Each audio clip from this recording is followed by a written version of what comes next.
Big up everyone. This is your Brazil Brazil track record abroad series, I guess. Of course. Episode 4 or 5 or whatever. 5, 6, whatever. But I will mention this. Um Hit up the like, subscribe people, and let's get into it. I want to clarify one thing real quick. I want to say I'm sorry and I apologize if I couldn't do it last week. Sorry if I had to skip 1 week because I was just busy with so much. And it's just like there was some things here and there.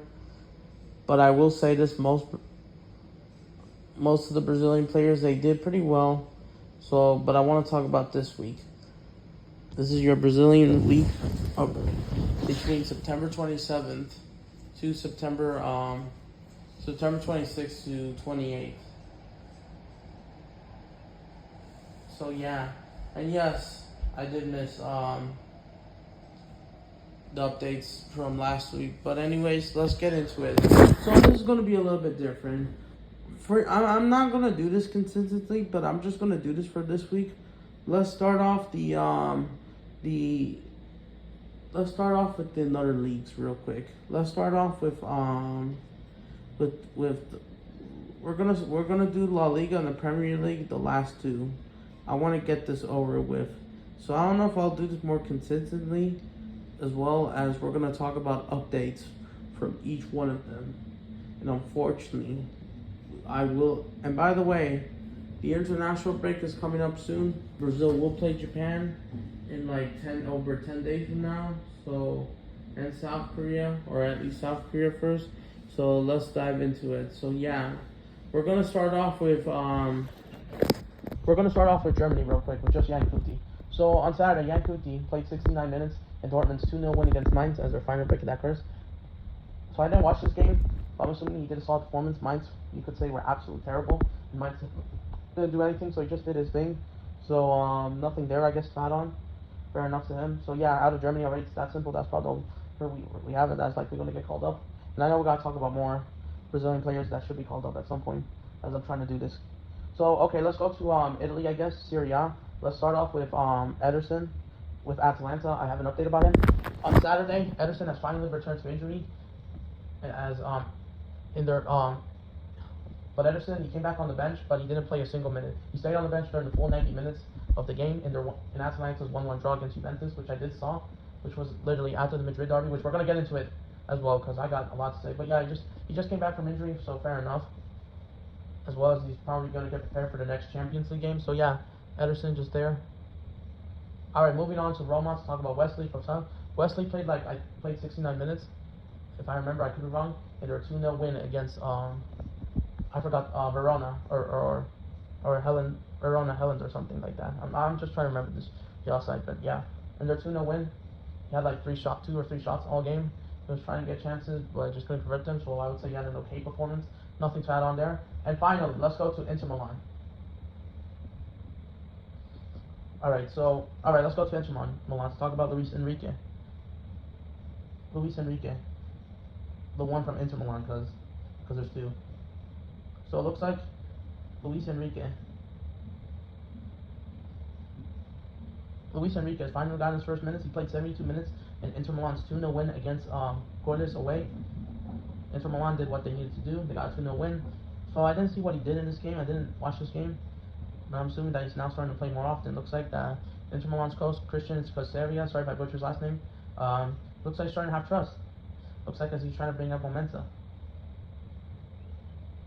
Absolutely. As he's trying to link up with the players as well. So yeah, 0 goals, 0 assists. It's an okay performance. He's just trying to build up momentum. Luis Enrique. And yeah. And then time to go out of Italy, I want to go to Turkey real quick to talk about Ederson, no longer at Manchester City.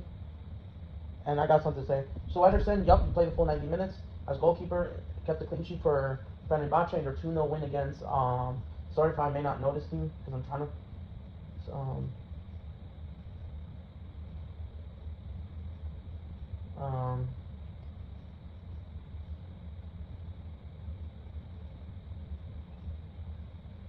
Yeah, sorry if I don't know hold on, let me see. But yeah, they got 2-0 winning against Enter or whatever that's called. I'm not trying to butcher any names from Turkey. Big up to Turkey, man. Absolute fantastic culture, football. Absolute lot of people. But yeah, he kept a clean sheet. He had 2 saves. He looked pretty good. Trying to build back his confidence. Turkish league isn't as impressive as the Premier League, but still very good. I'm actually proud of him. So yeah, moving on from Ederson, let's fly to Russia to talk about the number one, the another Luis Enrique, former Botafogo, the main guy that took Botafogo to glory, as they suffer now, as Botafogo things are collapsing right now. Meanwhile, Luis Enrique from Botafogo at was no longer at Botafogo, played 73 minutes in their 5-2 win for St. Petersburg. He played 73 minutes, 2 shots. He didn't got a goal or assist, but I bet he had an okay game. It looks like, as he's trying to build up momentum. So fair enough. Still, there hasn't been a goal. So yeah, all right. Let's go to France, another blue, white, red nation. Yep, absolutely. The French bread. Yep, all that. Eiffel Tower, which we're gonna get into it. So let's talk about Venderson from Monaco. On Saturday, Venderson played just 45 minutes for Monaco in their 3-1 defeat against Lorient away. And unfortunately, the problem is he was forced to be subbed out. I didn't watch this game, but Monaco had a red card apparently. They had a red card, and Monaco had a red card, which had to change everything. Karim was sent off, so they probably had to like sub them out by force to go extra defensive. I have no idea. But yeah, he got subbed out. And once he got subbed out, right after that red card, they got that set piece, they scored, Lorient. And once he got subbed out for the second half, they scored 2 more goals and wrapped the game up 3-0. And yes, they got a last-minute penalty, which Ansu Fati converted since he's trying to get his own confidence. They had 3-1 for making it embarrassing, but yeah, they got locked up the entire time. And this was disappointing. I hope it's not really nothing serious. But yeah, that was a stupid red card from Karim. So they're trying to have, I think it was a second yellow. And that's why Anderson had to come off. Not because of the red card, not because he got sent off, which I thought he might have been. That was just a stupid challenge. But yeah, disappointing result, especially Monaco's next game against Man City in the Champions League. So yeah, so moving on to, even though I should be covering Alexandro from Lille, but he didn't play a single minute in their 1-0 loss against Lyon. My bad, guys. I'm just gonna do that later. But yeah, because of that injury he suffered last week, it looks like he's questionable for the Brazilian national camp. I'll have to see what else happens. I'll make a video or stream about it if I can. That should preview as well as the games going into it. As for PSG, let's go to Paris Saint-Germain.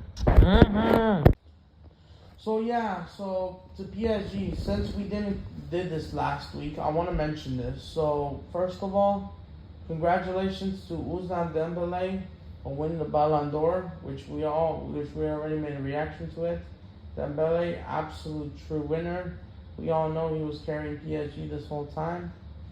Phenomenal player, absolutely. But I will mention this. So, okay, last week, which I failed to cover, which I can cover this. So, PSG, the game against Marseille in the French derby or French Classic or League Classic got postponed last Sunday due to a thunderstorm. So they had to do it on the Ballon d'Or ceremony, which PSG players couldn't even skip the game because they want to do it at the same time, which I thought it was a bit stupid because it's happening at the Ballon d'Or ceremony, and both teams didn't have a game this midweek anyway, so they could have played this on Tuesday or Wednesday. But Dembélé, he was injured anyway, so he was going at the Ballon d'Or ceremony to pick it up, and he did. Congrats to him. But the crazy part is, I got some bad news. First of all, for PSG lost 1-0 to Marseille. 1-0, and it's unfortunately all because an own goal from Marquinhos. Yes, you guessed it. There was an own goal. And Marquinhos scored an own goal last week. And PSG were hardly poor, and they just didn't take it seriously. As PSG now face an injury crisis. And now Marquinhos, he's out injured, unfortunately. He somehow suffered a slight injury, I think, after the game against Marseille, and now and now now Marquinhos is out, unfortunately, and now he's questionable for Brazil. I don't know for how long is he injured. I don't know if he's out for good. I mean, not for good, but for how long? But he's definitely he missed the game, which we're gonna talk about this weekend against Angers, or whatever it's called. Now he's gonna miss the game against Barcelona.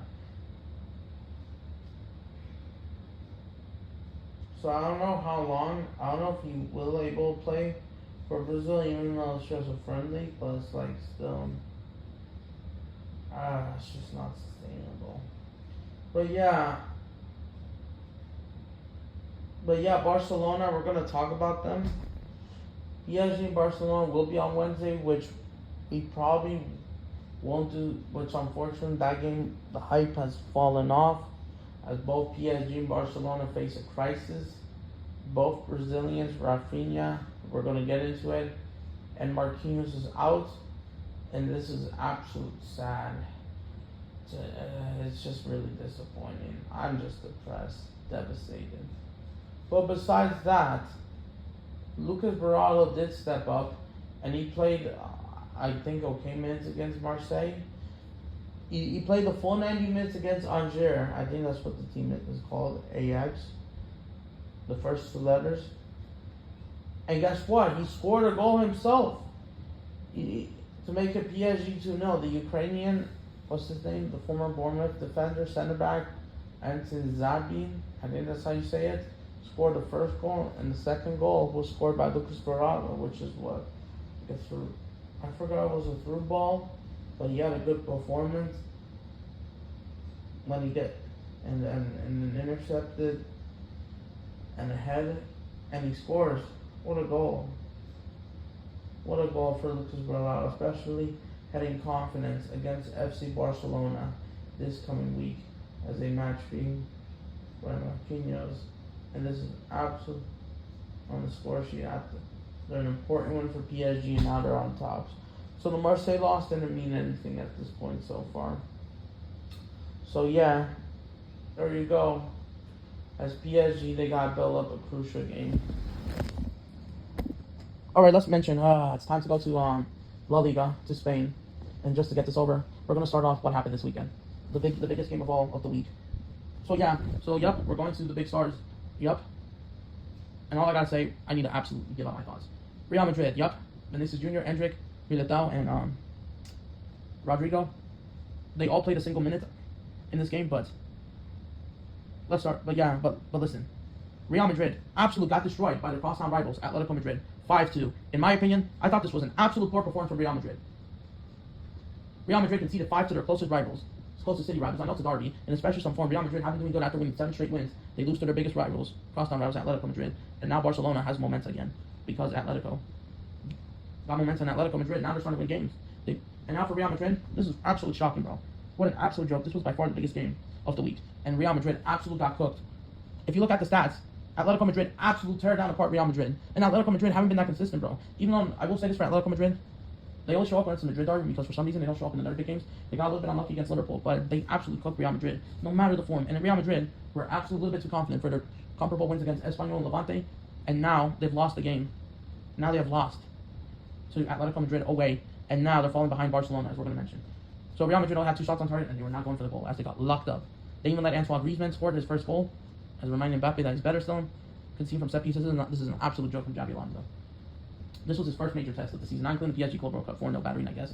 But you didn't have the tactics in place in time. But it's like, it sounds like the frustration. But yeah, for Real Madrid, the players absolutely didn't play that well. Jude Bellingham, from what I heard, wasn't that great. He wasn't fully fit, 100%. Holding the ball too much instead of just passing it, linking the play. So all I gotta say for Endrick, how did the Brazilian players do? Endrick, he stayed on the bench for the full 90 minutes. He then brought him on because they decided to keep Mbappe on the bench the full 90 minutes, even with this loss. Vini Jr. played the full 90 minutes on that left wing, and of course we all know this is a controversial place in the last few years. Obviously, because we all know Madrid derbies get intense. And how did Vini did? He wasn't like bad or anything. He had that one through ball in the first half, which Real Madrid had to control them into the first half, and they made it 2-1 until it was 2-2, but it was competitive for the first half. But the second half, I thought everyone played bad for Real Madrid, honestly. everyone, even Portag, kind of making these goals go in and conceding 5 to Atletico. I think this is an embarrassing performance, especially the way that how it's go. I thought that was a joke.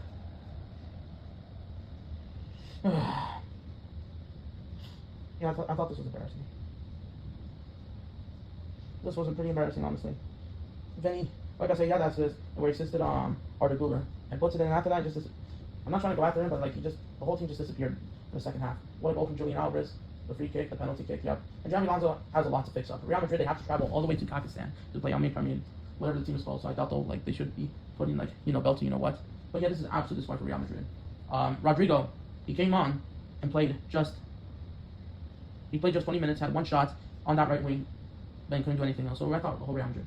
But Militao, this is just absolute nonsense.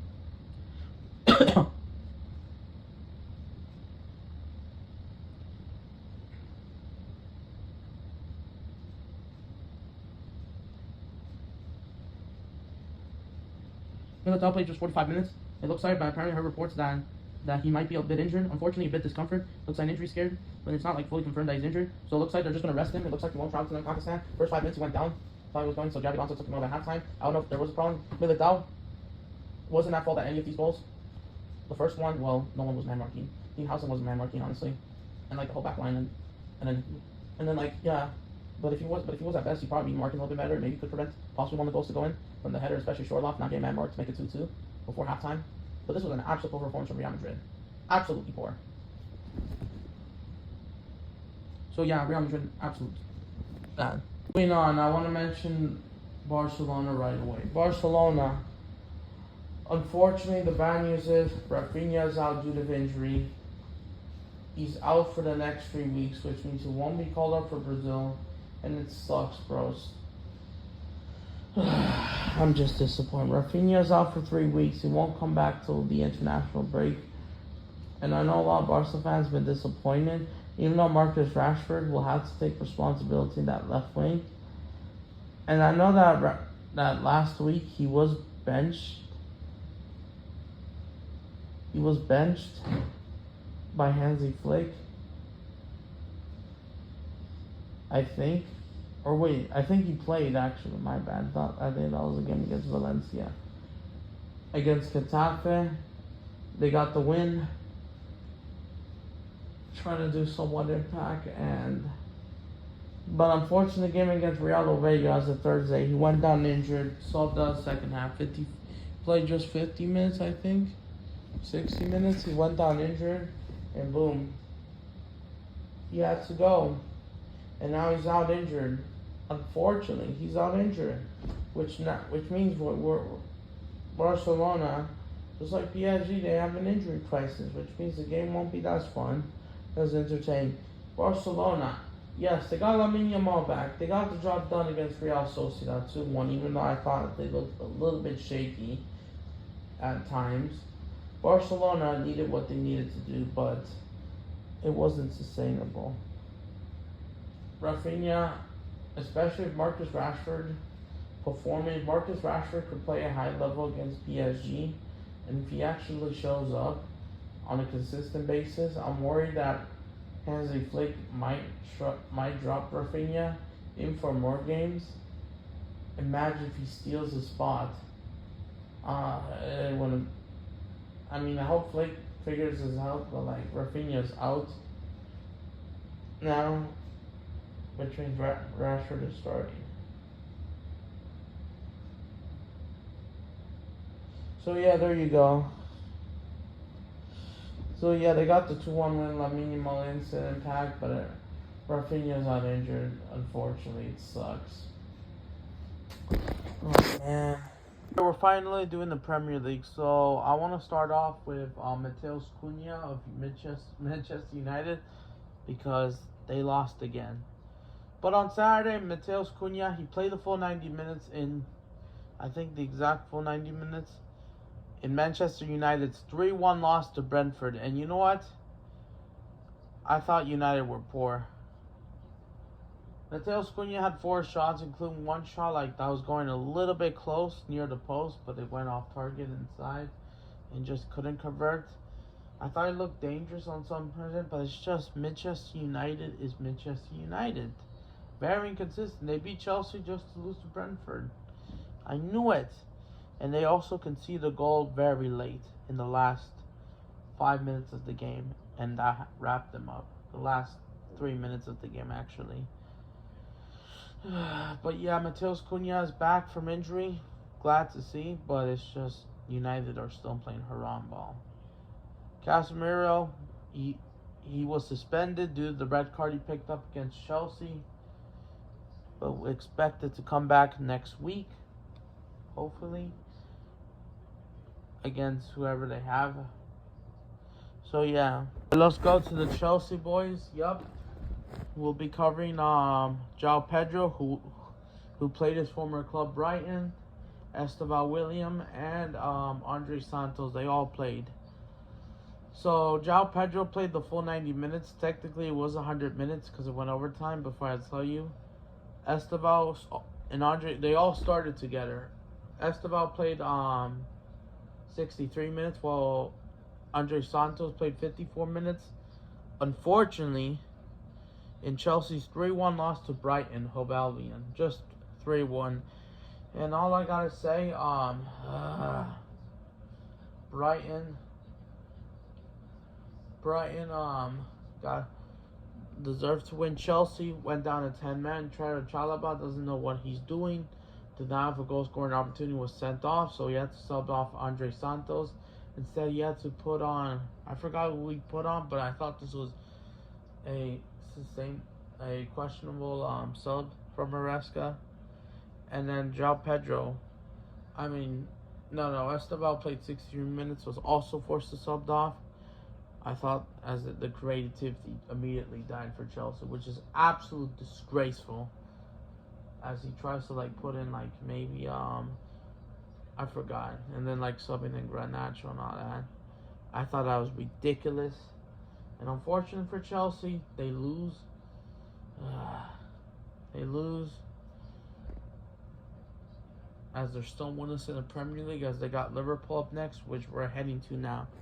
All right, let's go to Alisson because we need to talk about him. Alisson played the full 90 minutes as goalkeeper for Liverpool. Unfortunately, Liverpool's first loss of the season, their 2-1 loss against Crystal Palace. Alisson looked kind of okay, but unfortunately, things collapsed at the end. Liverpool were 1-0 down the first 9 minutes. It was a great goal from, I forgot, Greg. I was trying to watch the game, but the problem is this was happening during the Madrid derby and their Premier League games, so I forgot how the goal was conceded, but he conceded. And I don't know if it was because bad defense from the back line of Liverpool, because Liverpool's defense isn't looking good, and he couldn't have saved the shot. And then Liverpool went 1-0 down.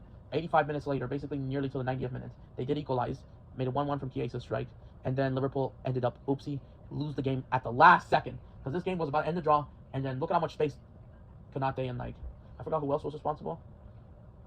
Not man marking, and boom, Alisson couldn't save it. Is it his fault for the goal? It's more because of the defense, and the defense is an absolute joke for Liverpool, and now they cost him the game. And unfortunately for Alisson, he couldn't save it, and I'm not going to fully blame him. Yeah, I could have done a little bit better, but at the same time, the defense absolutely tear it down apart. The back line, and now they cost them 3 games, as now Liverpool are still leader, but now they couldn't take advantage, and now they lost to Crystal Palace as they got a big game in Turkey this Tuesday, as I'm recording this on Monday. So yeah, really huge loss. Alright, moving on to Savinho's Man City. How did he do? Savinho actually started and played 63 minutes for Man City's 5-1 win against Burnley. Basically, I watched it. I thought he was okay. Nothing new. I know he's still trying to come back from injury. He's trying to find his form. He had 3 shots apparently. Put 1 goal straight to the goal that couldn't capitalize. Could have done a bit better. But as he's trying to get his way back on top, nothing really to panic. But even though Man City did score 2 more goals once he got subbed down, or I think it was 2-1 at the time they made it, so they scored 3 goals. And then he was subbed out, I think, for Oscar Bob. I could be wrong. Yeah, and this was happening during the Madrid derby and the other games, which I did. So yeah. So nothing too much from him. So yeah, we're gonna move on. N'Golo Jesus from Nottingham Forest came off the bench at minute 70, I think, or 60, 65. He played just 32 minutes, and plus the added time, I think they added on 6 minutes, been 68. So basically, he had 2 shots, 9 Forest. Unfortunately, lost 1-0 to Sunderland after conceding the 38 minutes, and they did absolutely nothing to get back. opportunities, but they were not just clinical enough. And like, yeah, unfortunately, another L for the Brazil. For Brazil, couldn't after his great impact performance against Real Betis in the Europa League on last Wednesday. Alright, moving on to Richarlison and Andre and João Gomez, because both of them they clashed on Saturday. So on Saturday, Richarlison played the full 90 minutes for Tottenham, and João Gomez played 64 minutes, and Andre played the full 90 minutes in Spurs' 1-1 draw of Wolves. So Richarlison, he only got one shot. I thought he looked bad. Honestly, this guy, bro, why can he not be consistent? Like, I'm not trying to go on him because I don't, but it's like, I just don't think he probably should get called up, especially this performance after Burnley. He just disappears. He's just for just one game and like doesn't do nothing else. I'm not trying to go on Richarlison, but it's like, why? And as for João Gomez, he played 63 minutes, like I said. Not a lot. Andre, same thing. Not a lot of. He played the full 90 minutes, but did his thing. Not really a lot. So there you go. All right, so let's talk about the three guys. Let's talk about Gabriel Magalhaes, the three Gabriels. Martinelli, Jesus.